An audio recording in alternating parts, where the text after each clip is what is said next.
Yo guys, it's CFB. Welcome back to a brand new video. Welcome back to the channel. Today we are back with the match review for Chelsea 1, Crystal Palace 1. Yeah, there's a lot of weird things to go about in this video. It's weird because do I think we played bad today? No, but do I think we played good? I don't know. The more I get into the video and the more I tell you about the game itself and my opinions on the game, you'll see where I'm coming from. So before we do get into it, please like, subscribe, hit the bell notification so notified every time I load a video. Also, first link in the description to my streaming channel. Go and check that out. It'll be very much appreciated. And without further ado, we're going to get straight into the video. So let's get into it because with the lineup, we went with the lineup and we all know what the lineup is because the lineup was exactly what I predicted yesterday to a T, to an absolute T. And, well, I'll tell you the lineup now. So the lineup was simply Robert Sanchez in goal, Cucurella left back, inverting into a left centre-back role, Colwill left centre-back.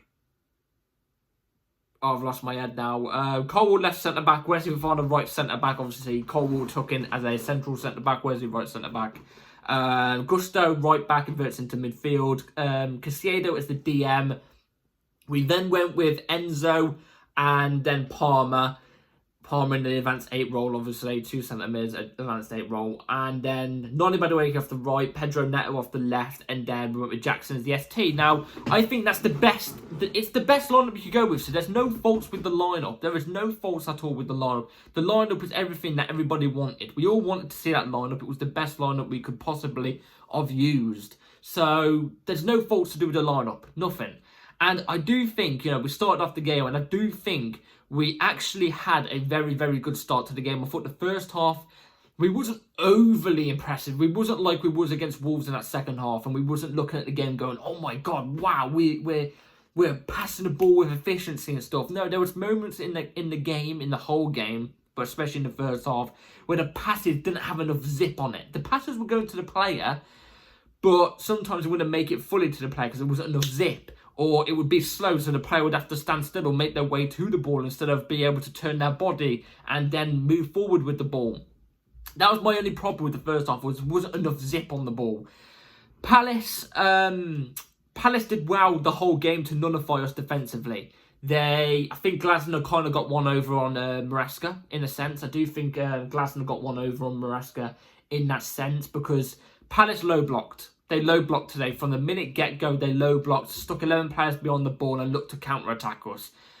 For me personally, I think defensively we're not that good. I think teams can just come at us anyway without low blocking. But I guess in that sense, when teams low block against us, because we're so good going forward, it nullifies us going forward, but also it makes them counter-attack, makes them lot counter-attack, which can still catch us out defensively just as much as just going forward. So that's how Crystal Palace set up, and we struggled in the first half to break them down. We really did. Like I said, there wasn't enough zip on the passes. There wasn't enough risk-taking.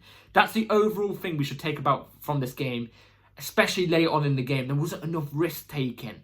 But we did get our first goal. We got the first goal in the first half, and it was from Jackson. It was a counter-attack from Crystal Palace attack. Crystal Palace pushed a lot of players up. We ended up getting the counter-attack off, which, by the way, is old-school Chelsea heritage. DNA, proper Chelsea DNA, that is counter-attacks. I love it. I love a vital counter-attack. That's proper Chelsea DNA. Anyway, we got the counter-attack. Brilliant ball carrying from Madueke. Madueke carries the ball brilliantly. He's so good. Honestly, he's undroppable at the moment. We're going to get to the player ratings in a minute, obviously, but he carries the ball brilliantly from the halfway line. Then sets up Palmer. Palmer takes it, cuts it across box. Henderson, which is their keeper, misses the ball. It wasn't a lucky goal, but he misses the ball because of how perfectly passed it was from Palmer. And then Jackson's in the right place at the right time to stick it away with a tap-in. Cool, great, 1-0. It was a very, very good, well-worked counter-attack from us. Brilliant. Madueke didn't shy away, didn't fear. He took the risk by taking the ball on, taking on a player, and playing that pass on, carrying it so well. Palmer with the great run, and then Jackson in the right place. This is my one problem with Jackson. He never gets in the right place at the right time, usually. But he was in the right place at the right time then, and it's perfect. Brilliant goal, 1-0. And, not second half, sorry, not moving on to second half yet. But we were in control after that. From that goal, look, Crystal Palace was still playing low block. So we was going to have more of the ball anyway. We was going to have more of the ball because when a team low blocks, they're just trying to occupy it defensively. We was going to have more of the ball, but we were controlling the game a bit more. We wasn't as panicky as we was before we got that goal because we got that cushion, we got that pillow. And there was a couple chances we created, but nothing particularly as much as like a goal scoring opportunity wise. You know what I'm trying to say? There was I think a Madueke one where I think Henderson saved it, and I think Madueke should have scored it, to be fair, but I think he mishit it. I think it was a good cross from Pedro Neto. But that's about it from the first half. It was positive from the first half. A few negatives, like I said. Second half, move on to the second half. Again, look, Palace are low blocking. We're having control of the game, but doesn't mean you're playing well. Just because a team's low blocking, you've got all the ball, doesn't mean you're playing well. You can play well, not well off it. It was a slight step down. No, sorry. It was a slight step up a little bit. And there was a bit more zip in our passes, but we weren't breaking them down again. We wasn't breaking them down, you know. There wasn't much urgency. It was just trying to keep control of the ball. And if Palace didn't want to break, then we were just going to keep control of the ball and not give it them. That's what it seemed like until Palace got their goal. It was a well worked goal. It was no defensive woes or, you know, anything bad from the Chelsea players. It was a good goal from Crystal Palace. Eze gets it on outside the box, cuts in, and it's whipped in bottom right-hand corner. I wouldn't say anybody's really at fault for that. I wouldn't say anybody's at fault. Maybe somebody could got a block in, but I don't know. It happens in football sometimes. I think that's just a regular, normal goal in football. It was a good goal from Crystal Palace, but this is my problem here. As soon as Crystal Palace get that goal to make it 1-1, we start panicking. Panic sets. You know, we're at the drawing board. We shouldn't panic. And this is the thing. This isn't on Maresca, by the way. I've seen a lot of people, when I went on Twitter, say, oh, Maresca, you know, he ruined the game. We should have put the players out to attack. No, this isn't a Maresca problem. This is a problem that's been dating for our club since the Sarri era. And I know these are completely different players, but it's the same thing. Every time we concede a goal, even if we're 2-1 up or 1-0 up, if we haven't got a 2-goal cushion, we panic as soon as we concede. It's been a regular thing for Chelsea the past many years, many seasons, especially under Tuchel, which was really annoying. But panic sets, and again, Crystal Palace are low blocking. We got all the ball, but Crystal Palace look more urgent. They're looking to attack us even more, and we're making more mistakes. And it even got to a point where, you know, players like Palmer, who was one of our best players, are having the ball, and it's literally a simple pass forward to somebody legit not far from him, and he's completely misplacing the pass and letting it outgo for a throw.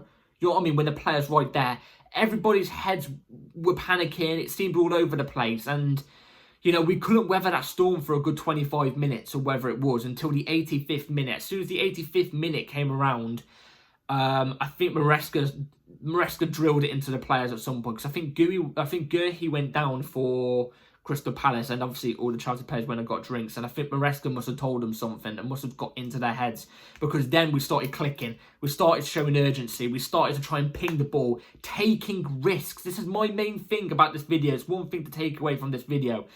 Take a risk. Who cares if it doesn't pull up? You took the risk. More players are trying to dribble past players instead of, you know, trying to panic pass a simple pass and not getting it on target. They're trying to take a risk, trying to take a player, trying to do a through ball that doesn't look likely, which some of them did pay off and some of them didn't, but who cares? They took that risk. You know, we were taking more, and especially when that 90th minute board came up, 8 minutes added on, Crystal Palace barely had any attacks. They were pinned in their half. Look, I get it, they're low block, but they were fully pinned in their half, and we were getting chances. We had about 4 solid chances. One of them, as a note, which was a massive chance we should have taken, was, I think it was a goal kick from Crystal Palace. We won the goal kick, obviously. Goal kick comes in. I think Enzo heads it, and then somebody passes it over the top. Might be Palmer or Enzo, one of the two. Passes it over the top. Jackson with brilliant movement behind the Crystal Palace back line, and he's through on goal. Now he does have one player he's trying to shield off the ball that's right behind him, but he's got to shoot from that angle. It's like in the 95th minute. You all know what I'm on about. He's shielding the player off. It's literally pretty much him one-on-one with the keeper. There is a Crystal Palace defender there, but He has time. He should have shot, but he took an extra touch, and then he got too close to the Crystal Palace keeper, and then the Crystal Palace keeper saved it. Obviously, Henderson saved it, and it went out for a goal kick because it ricocheted off Jackson's knee after he saved it. But they were right close up to each other. Don't take the extra touch. Just hit it. Even if it looks unlikely, you shielded somebody off. Just hit it. You know, who knows? It might go out for a corner. It might rebound off, and one of our players might be on the opposite side to save it. It might go in.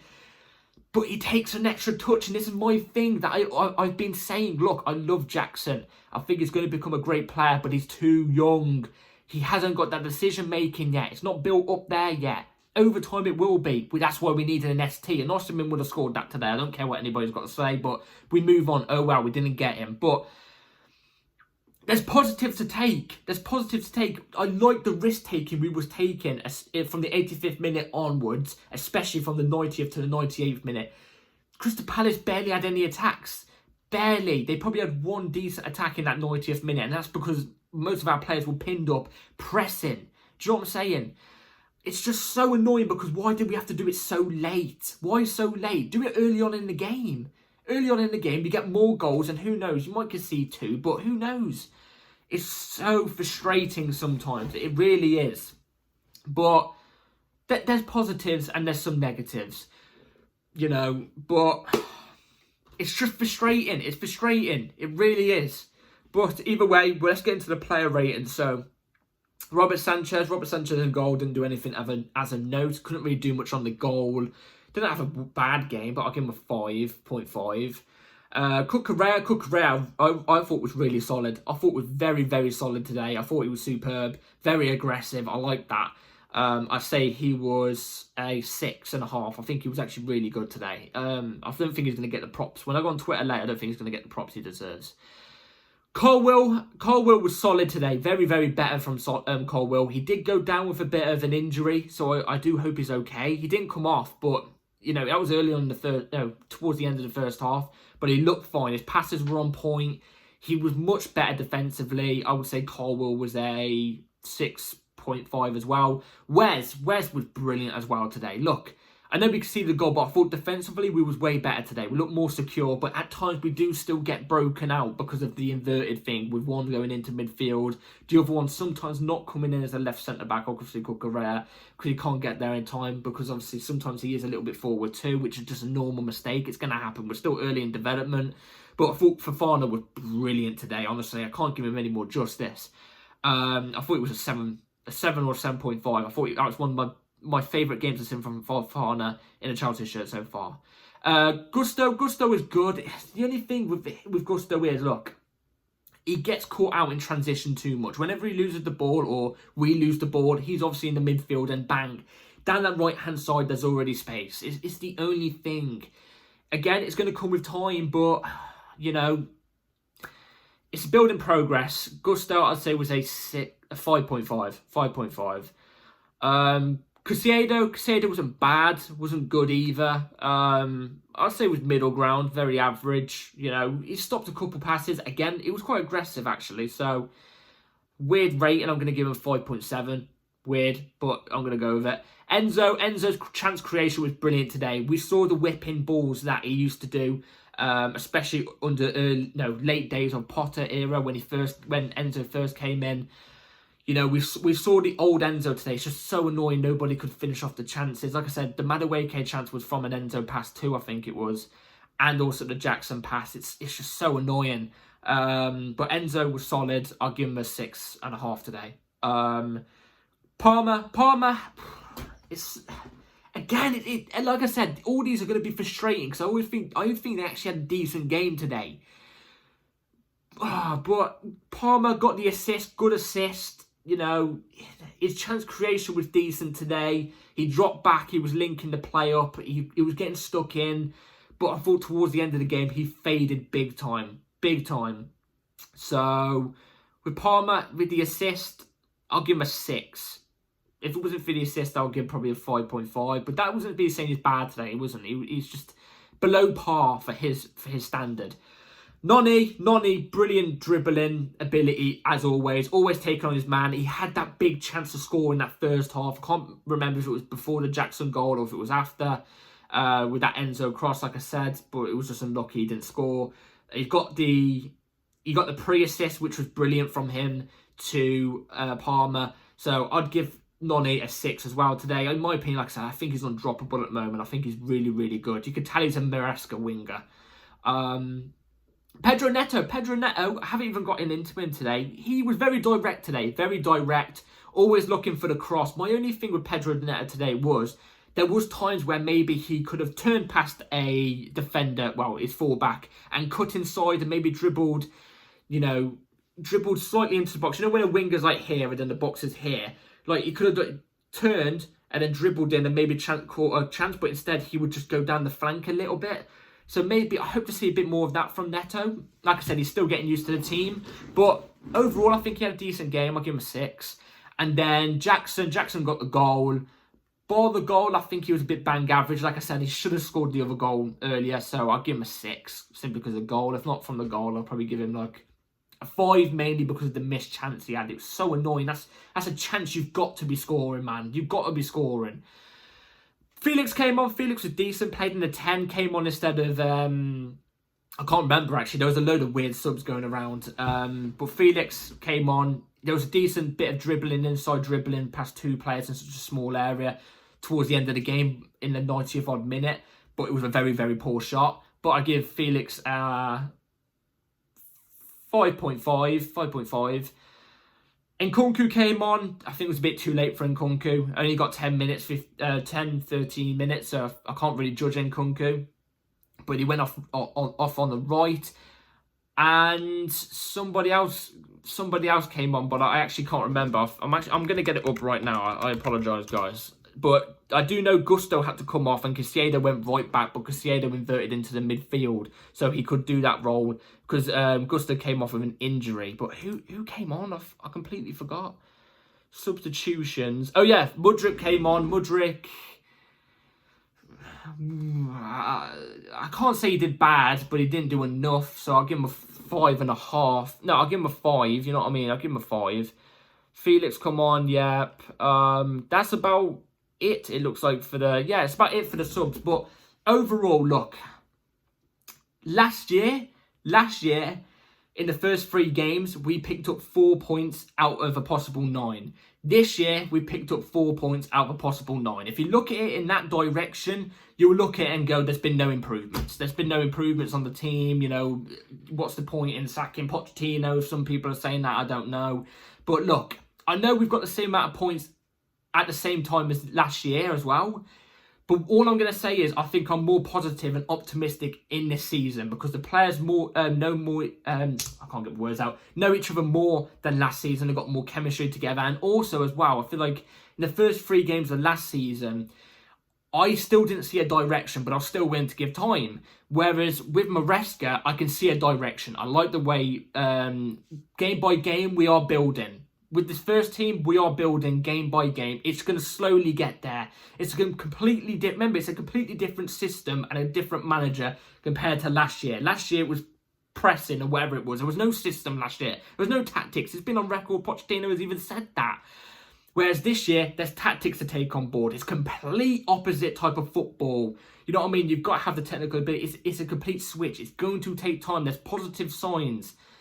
But it's so frustrating because there's chances to take from this game and positives to take. But ideally, let's be real, it's our own fault that we've dropped 3 points today.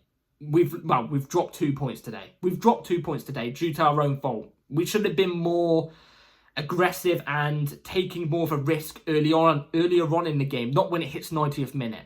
Do you know what I'm saying? So that's my overall thoughts. We should have been more aggressive and taking the chances from the get-go. The only time we started doing that was when it hit the 90th minute. So, and also, by the way, the referee was poor. One of their strikers or midfielders should have had a red card. He paid four challenges on one of our players, 4 fouls on our players, which were fouls, and not 1 yellow card he got. 2 of the fouls were literally in between, like 5 seconds between each other, and he just got a telling off. And then that Hughes guy as well, he should have had a red card. He was on a yellow, and he made like 2 fouls after 2 one of them was a dirty foul. One of them, I can kind of guess why he got away with it. But he should have had a red too. I don't know. I thought the ref was a disgrace. It was a big disgrace today. Another reason why I think we didn't win today. But not a big reason. But a big reason at the same time. So yeah, overall, let me know in the comments down below what you all think. Please like, subscribe, hit the bell notification so notified every time I upload a video. And as always, take care. And yeah, like I said, we're on the road to 500 subs by the end of the season. So hopefully we can get that. We're on to 300 soon. So hit that subscribe button. And yeah, take care. Also, it's a long one. I've just so much detail I have to get into for today. And yeah, take care. Peace.